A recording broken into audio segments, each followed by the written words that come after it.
বিপ্লবী সভাপতি, সিরাজগঞ্জ জেলা যুবদলের বিপ্লবী সভাপতি, আন্দোলন সংগ্রামের নেতৃত্ব,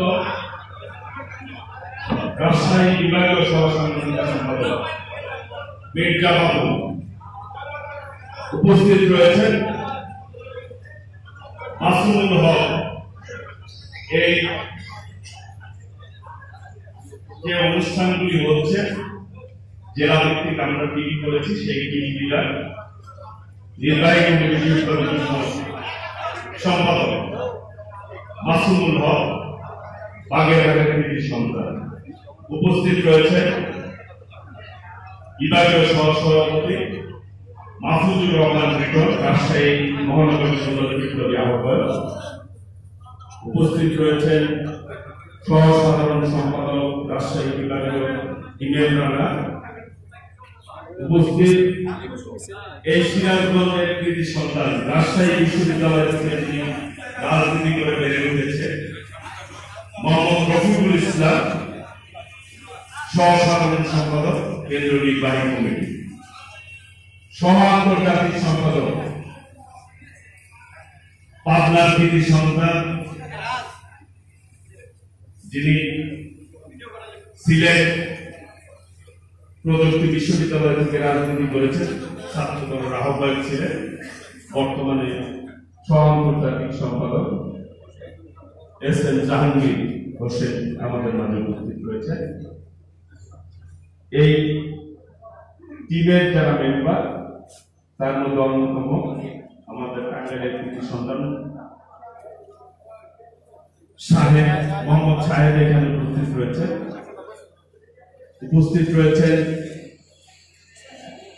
বগুড়া জেলা যুবদল বিপ্লবী আহ্বায়ক, বগুড়া জেলা ছাত্র দলের সাবেক সফল সভাপতি খাদেমুল ইসলাম খাদের, আমাদের জয়পুরহাট জেলা যুবদল বিপ্লবী সভাপতি আহ্বায়ক শুক্র।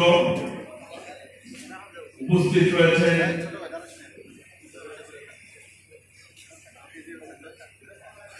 পাবনা জেলা যুবদলের বিপ্লবী সদস্য সচিব মনির সহ বিশেষ করে মাসুদ, আমাদের উপস্থিত রয়েছে মাসুদুল হক। উপস্থিত ডিকো রাজশাহী জেলা যুবদলের ভারপ্রাপ্ত সদস্য সচিব ডিকো এখানে উপস্থিত রয়েছে।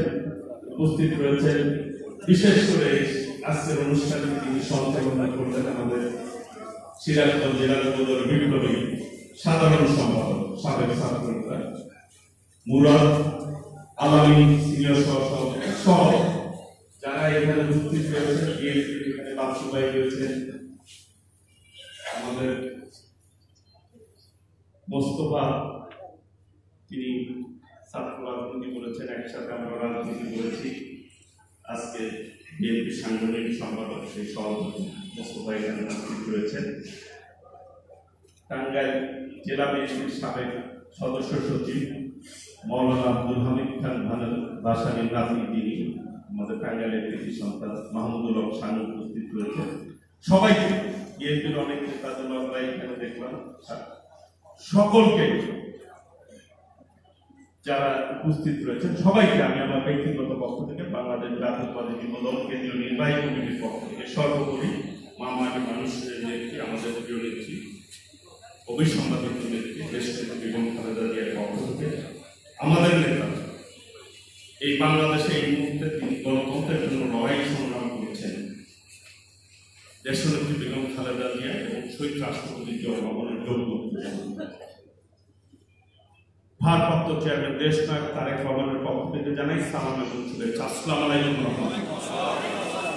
সিরাজগঞ্জ জেলা, এখানে বাচ্চু ভাই বক্তৃতায় বলেছে আমার বাড়ি টাঙ্গাইল, মাঝখানে যমুনা নদী।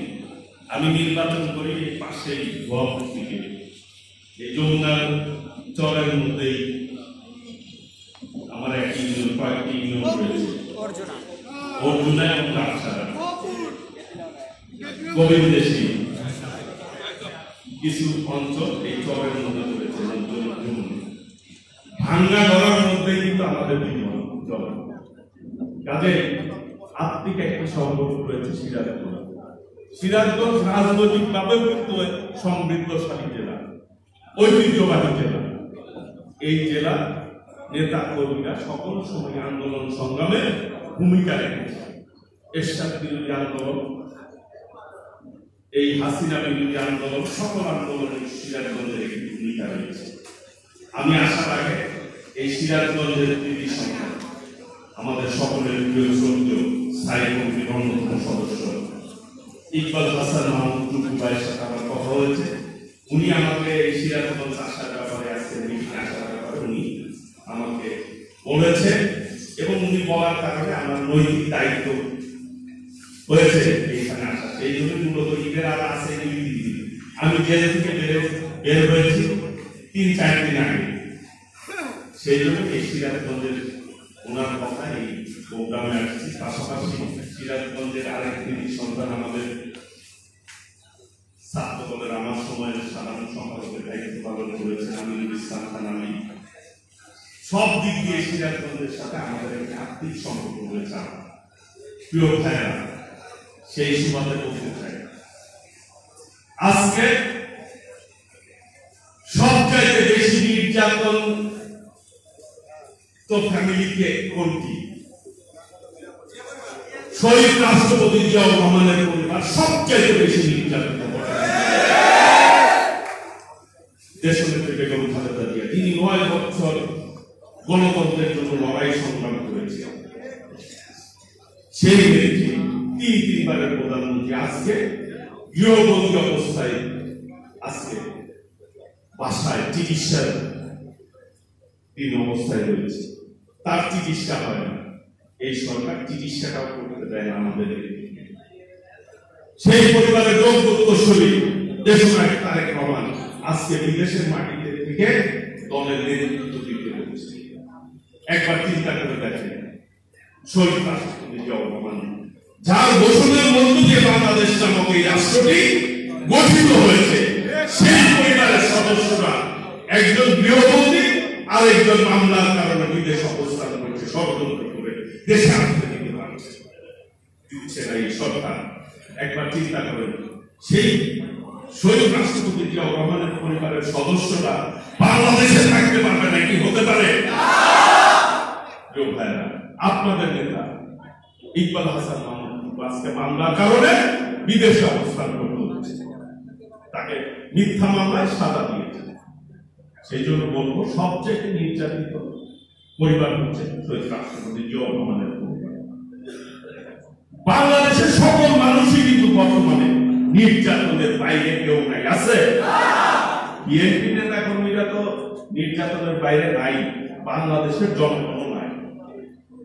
এই মুহূর্তে একজন মানুষ, শিশু যখন জন্মগ্রহণ করে তখন তার ঋণ বোঝা হয় 1,18,000 টাকা।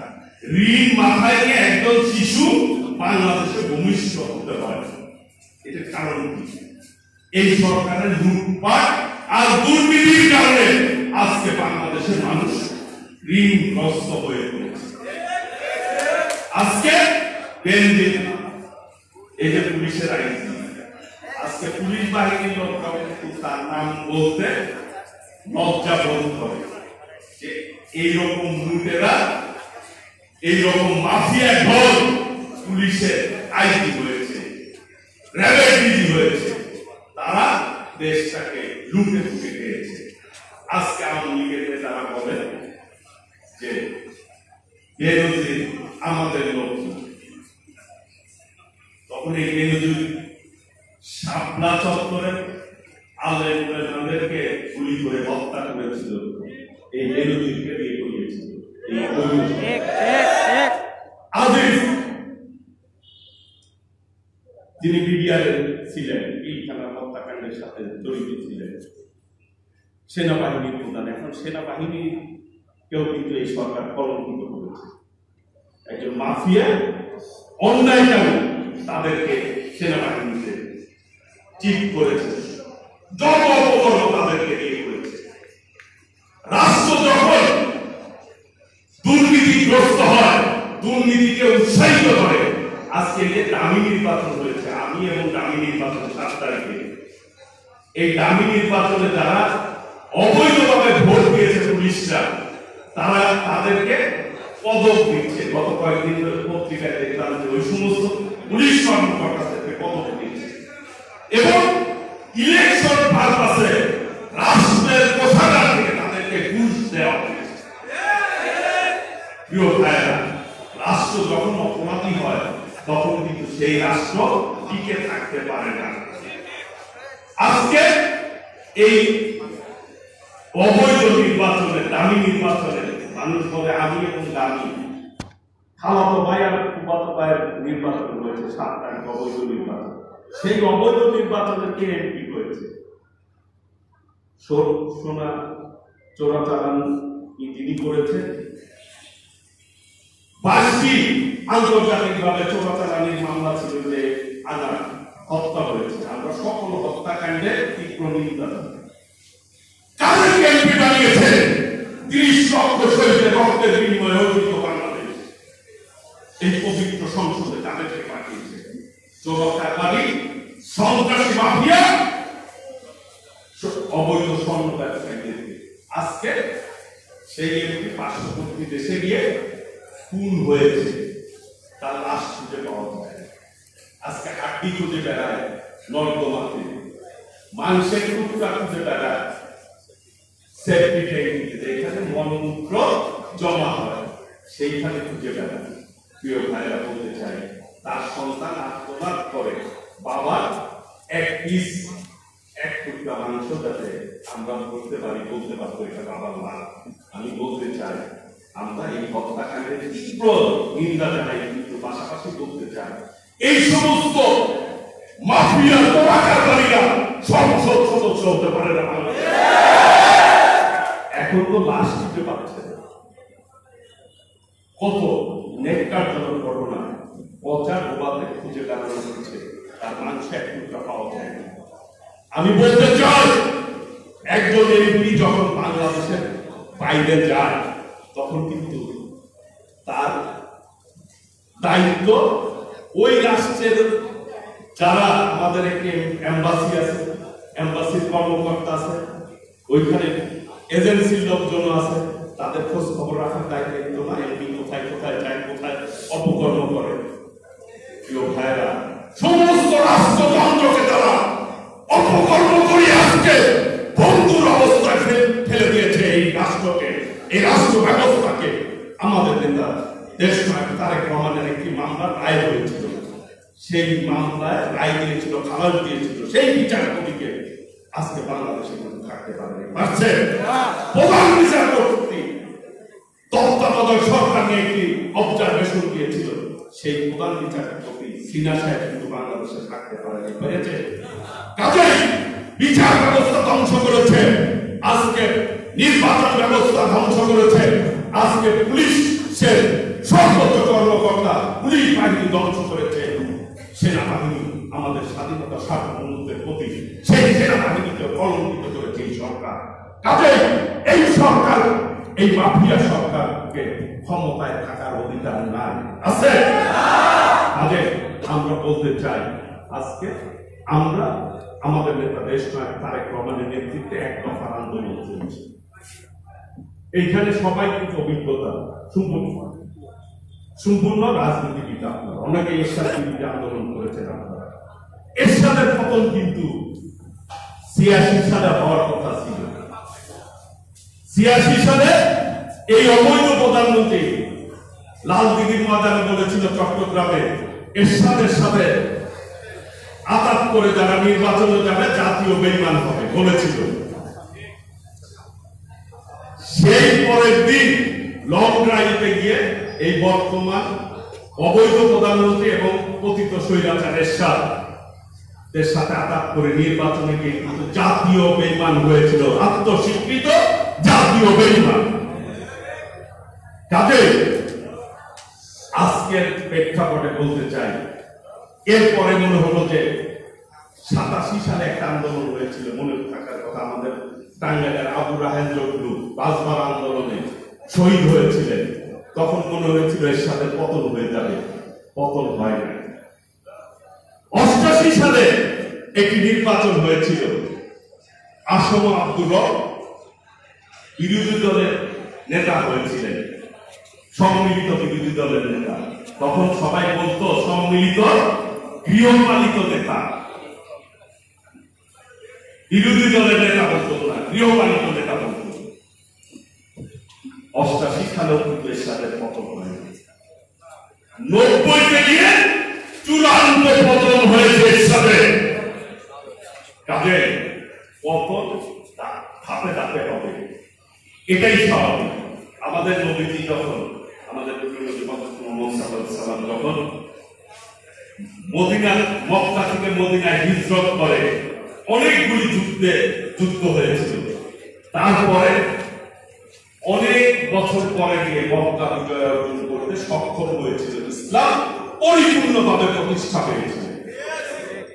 আজকে বাস্তবতায় বলি, 7 তারিখের একটি দামি নির্বাচন হয়েছে। সেই নির্বাচনে আমাদের নেতা দেশনায়ক তারেক রহমান বাংলাদেশের মানুষকে আহ্বান জানিয়েছিলেন ভোট বর্জন করার জন্য। আমাদের আহ্বানে 28 তারিখের পরের আন্দোলনে এবং সার্বিক বিবেচনায় দেশের মানুষ দেশনায়ক তারেক রহমানের আহ্বানে বাংলাদেশের মানুষ 7 জানুয়ারি এই অবৈধ নির্বাচন কিন্তু বর্জন করেছে না? সেই বর্জনের মধ্য দিয়ে কোথাও 2%-3% বেশি ভোট পায় না। সেই বর্জনের মধ্য দিয়ে আমাদের দেশনায়ক তারেক রহমানের নেতৃত্বে আমরা নৈতিকভাবে বিজয় অর্জন করেছি আল্লাহর রহমতে। চূড়ান্ত বিজয়ের লক্ষ্যে আমাদের কর্মসূচি চলছে। আমি বলতে চাই, কোন নির্যাতন নিপীড়নের কিছু বৃথা যায় না, কোন শ্রম বৃথা যায় না। আজকে যারা নির্যাতিত হয়েছেন, আমরাও নির্যাতিত হয়েছি, আল্লাহর রহমতে এই শ্রম বৃথা যাবে না। চূড়ান্ত ভাবে আল্লাহর রহমতে দেশনায়ক তারেক রহমানের নেতৃত্বে এই অবৈধ হাসিনার পতন ঘটবে আল্লাহর রহমতে।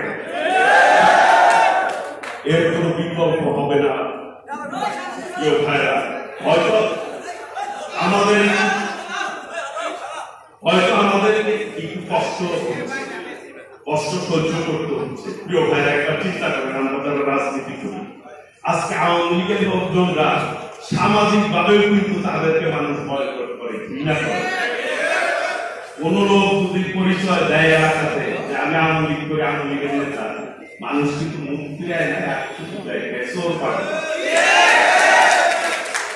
গত কয়েকদিন আগে প্রথম আলোতে একটা রিপোর্ট আসছে, এমপিদের সম্পদের বিবারে নিয়ে আসছে।